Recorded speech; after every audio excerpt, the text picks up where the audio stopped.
Hello, welcome to Code Meta channel. आज की कहानी है गुरु और शिष्य की कहानी। वर्षा ऋतु का समय था।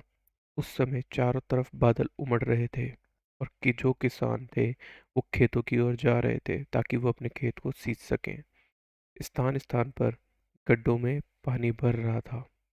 उसमें मेंढक, जो छोटे छोटे मेंढक थे, वो कूद रहे थे।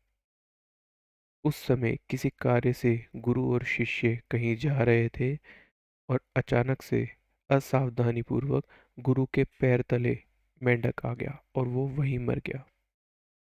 शिष्य ने हाथ जोड़कर गुरु से निवेदन किया और प्रायश्चित करने के लिए प्रार्थना की, पर गुरु ने अनसुना कर दिया और कुछ भी नहीं बोले।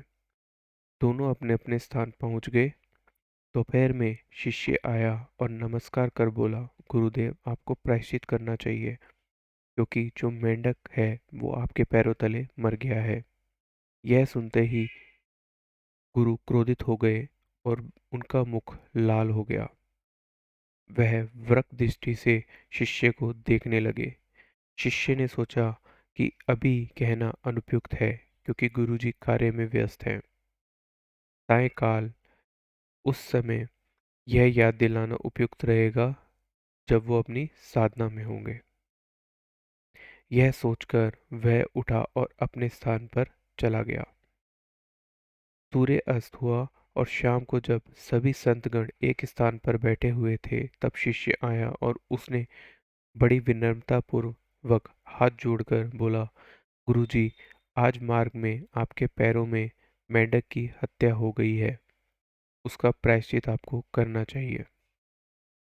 गुरुजी अपने कर्तव्य को भूल गए थे और गुस्से में विवेकहीन बन गए थे। उन्होंने अपने डंडा उठाया और शिष्य को पीटना शुरू कर दिया। साथ ही साथ उसे पकड़कर मारने के लिए दौड़ने लगे और बोलने लगे कि तुझे मैं बताऊंगा कि मेंढक की हत्या कैसे हुई और कैसे होती है। शिष्य गुरु से बचने के लिए आगे आगे भागने लगा और गुरु इसी तरह आवेश में देख शिष्य एक स्थान पर छुप गया। रात में जब गहरा अंधेरा हो गया तो जैसे ही वह अपने स्थान पर से निकलकर भागने लगा तब उसने देखा कि गुरुजी आ रहे हैं और उन्हें आते देख वह वापस उस स्थान पर छुप गया। लेकिन गुरुजी आते हुए एक खंभे से टकरा गए और गिरते ही उनका देहांत हो गया। उनकी यह आत्मा शरीर को छोड़कर सर्प के रूप में उत्पन्न हो गई। क्रोध के कारण उनकी जो साधना थी वह सफल न हो सकी और उन्हें सर्प योनि में जन्म धारण करना पड़ा।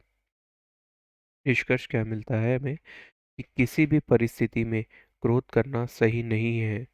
उससे आपका तप, आपकी साधना और आपका जो भी काम है वो नष्ट हो जाता है।